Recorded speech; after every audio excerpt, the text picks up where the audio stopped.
Hello everybody, my name is Will from You Know Nothing and welcome back to another video. Today we're going to be reviewing and going through some of the best moments of episode 6 of season 7, Beyond the Wall. Now literally for the past week since this episode's been leaked online, I've been trying to avoid spoilers on Twitter, on Facebook, even on YouTube itself, and I think I managed it, just about. But as always with a video like this, be careful for spoilers, and let's get into the episode. It's 71 minutes long, which is the longest Game of Thrones episode so far. However, when I was watching it myself, it seemed to absolutely fly by. So we start off with Jon Snow and his Suicide Squad of some of our favourite characters, and some of the conversations that they were having whilst they were trekking north of the wall were just absolutely amazing. So we don't know how much time has actually passed since they left Eastwatch, but I guess they would have got to know each other a little bit with some of the conversations that they would have been having when they've got nothing else to do apart from just walk. You want to suck my dick, is that it? Dick? Cock. Ah, dick. I like it. Bet you do. And also some of Tormund's conversations with the Hound, especially the ginger comment, being ginger myself, blessed by fire, should I say. And when Tormund and Jon Snow are speaking, Tormund actually repeats something that Mance Rayder says, which is something to do, how many have to die before you have to swallow your pride, which he's talking about Jon not bending the knee to Daenerys, which he does towards the end of the episode. Tormund also talks about how much he loves Brienne, which is such a fan fiction that we love to see come on the show. And Jon Snow kindly offers Longclaw back to Mr. Friendzone, who gracefully doesn't accept it, and he gives it back to Jon and says, you know what, all of your kids, you can pass it down to your kids instead. So before we talk a little bit more about some of the stuff that happens beyond the wall, let's just briefly talk about Arya and Sansa and what happens. So Sansa finds Arya's stamp collection, a collection of faces. That's easily mistaken. So I feel like Sansa's getting slightly more annoying. Arya's showing that she's really crazy. And Sansa's gone from being really annoying and like she just doesn't know anything and everyone takes advantage of her to kind of knowing what she's doing and kind of manipulating other people. And it feels like she's gone back to square one with Littlefinger absolutely destroying the two sisters, tearing them apart. But this is only going to end one way for me. They're somehow going to find out that Littlefinger planted the letter. Arya or Sansa will mention it and they'll be like, wait, that's not right. And Littlefinger is going to die. And I'm pretty sure it's going to be at Arya's hands. But how is she going to do it? I don't know. Let me know in the comments if you've got any ideas of how it's going to happen. So whilst our heroes are trekking north of the wall, there's a bear. Is it a bird? Is it? No, it's a White Walker bear. Jesus Christ. So Gendry says that the bears have blue eyes. No, white bears do though. They have a bit of a tussle.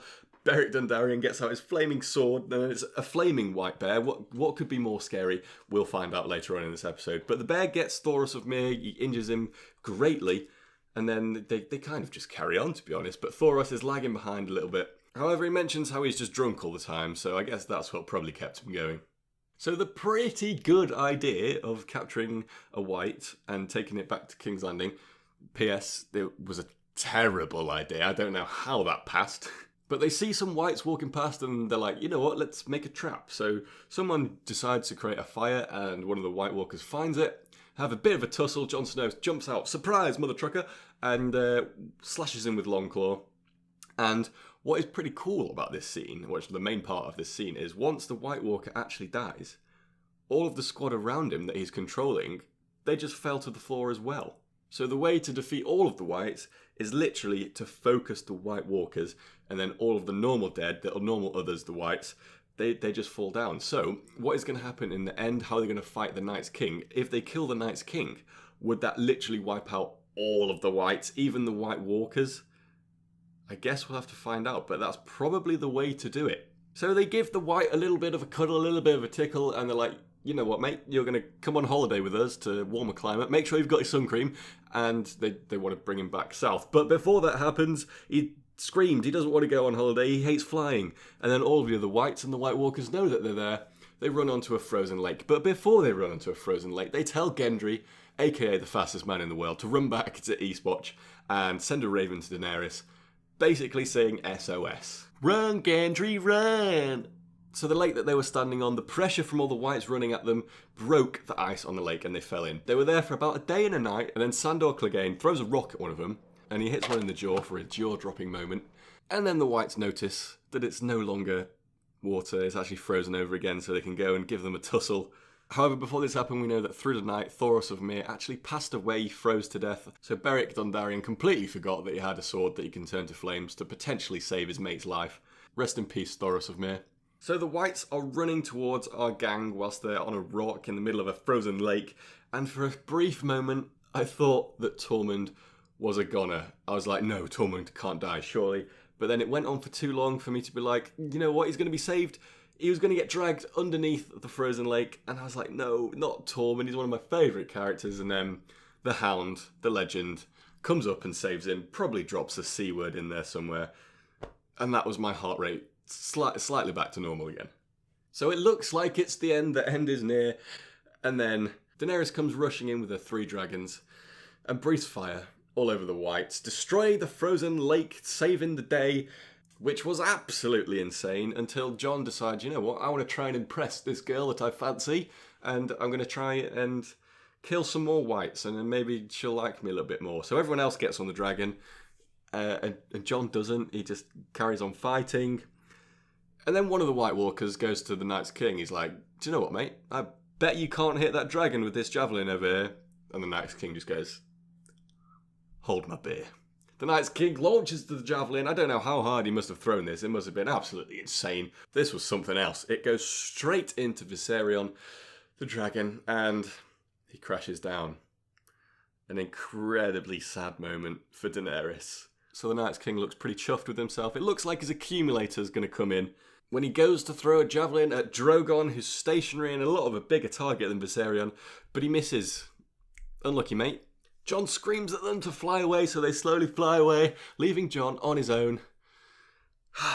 Jon, don't always try and be the hero, mate. Jon says, hi, Uncle Benjen, bye, Uncle Benjen, as Uncle Benjen, aka Cold Hands, who Cold Hands is actually a separate character in the books. People don't actually think it's Benjen Stark. Saves the day with his horse. Jon, at this moment in time, thought that Benjen was dead, so, I mean, he's gone from being dead to being alive for 2 seconds to being dead again. But the way that he came in with his flaming, like, ball thing that he had was pretty cool. So Jon rides off on his horse, passes out because he's just frozen to death from being in the frozen lake, and the horse makes its way back to Eastwatch. They rip all Jon's clothes off because they're frozen to him, and they actually go on a boat, which I assume is going back to Dragonstone. Daenerys is just staring at his naked body, his little weenus. And she notices the scars that are on him, and she puts 2 and 2 together, and I thought there was going to be an incest love scene at this point, and it's very weird, and I'm not sure if I like the producers for this, but I don't think I've ever wanted to see an incest scene more than this one. I can't believe I've just said that.